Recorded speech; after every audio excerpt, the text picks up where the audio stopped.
Hello, little bookworms.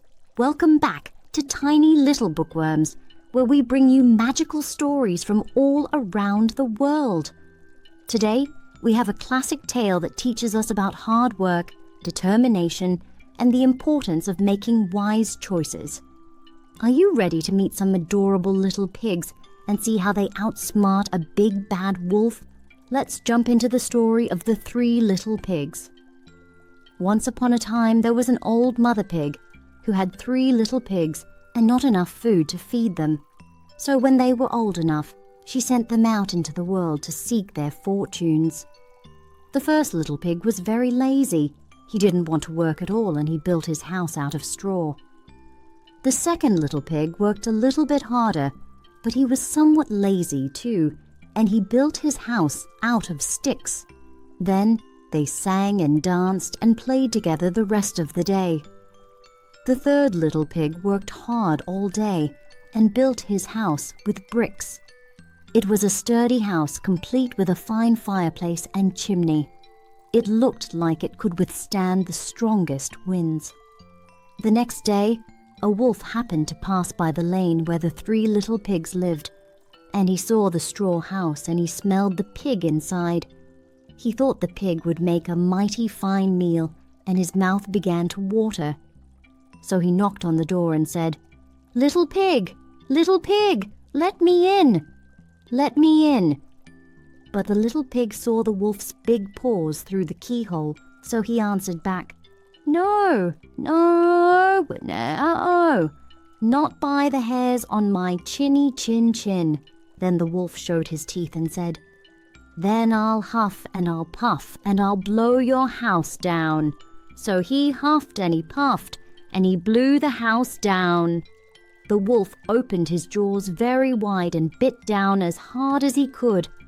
But the first little pig escaped and ran away to hide with the second little pig. The wolf continued down the lane and he passed by the second house made of sticks, and he saw the house and he smelled the pigs inside, and his mouth began to water as he thought about the fine dinner they would make. So he knocked on the door and said, little pigs, let me in, let me in." But the little pigs saw the wolf's pointy ears through the keyhole, so they answered back, No, not by the hairs on our chinny chin. So the wolf showed his teeth and said, Then I'll huff and I'll puff and I'll blow your house down. So he huffed and he puffed and he blew the house down. The wolf was greedy and he tried to catch both pigs at once, but he was too greedy and got neither. His big jaws clamped down on nothing but air, and the 2 little pigs scrambled away as fast as their little hooves would carry them. The wolf chased them down the lane and he almost caught them. But they made it to the brick house and slammed the door closed before the wolf could catch them. The 3 little pigs, they were very frightened. They knew the wolf wanted to eat them. And that was very, very true. The wolf hadn't eaten all day, and he had worked up a large appetite chasing the pigs around. And now he could smell all 3 of them inside, and he knew that the 3 little pigs would make a lovely feast. So the wolf knocked on the door and said, little pigs, let me in, let me in." But the little pigs saw the wolf's narrow eyes through the keyhole, so they answered back, No, not by the hairs on our chinny chin. So the wolf showed his teeth and said, Then I'll huff and I'll puff and I'll blow your house down. Well, he huffed and he puffed.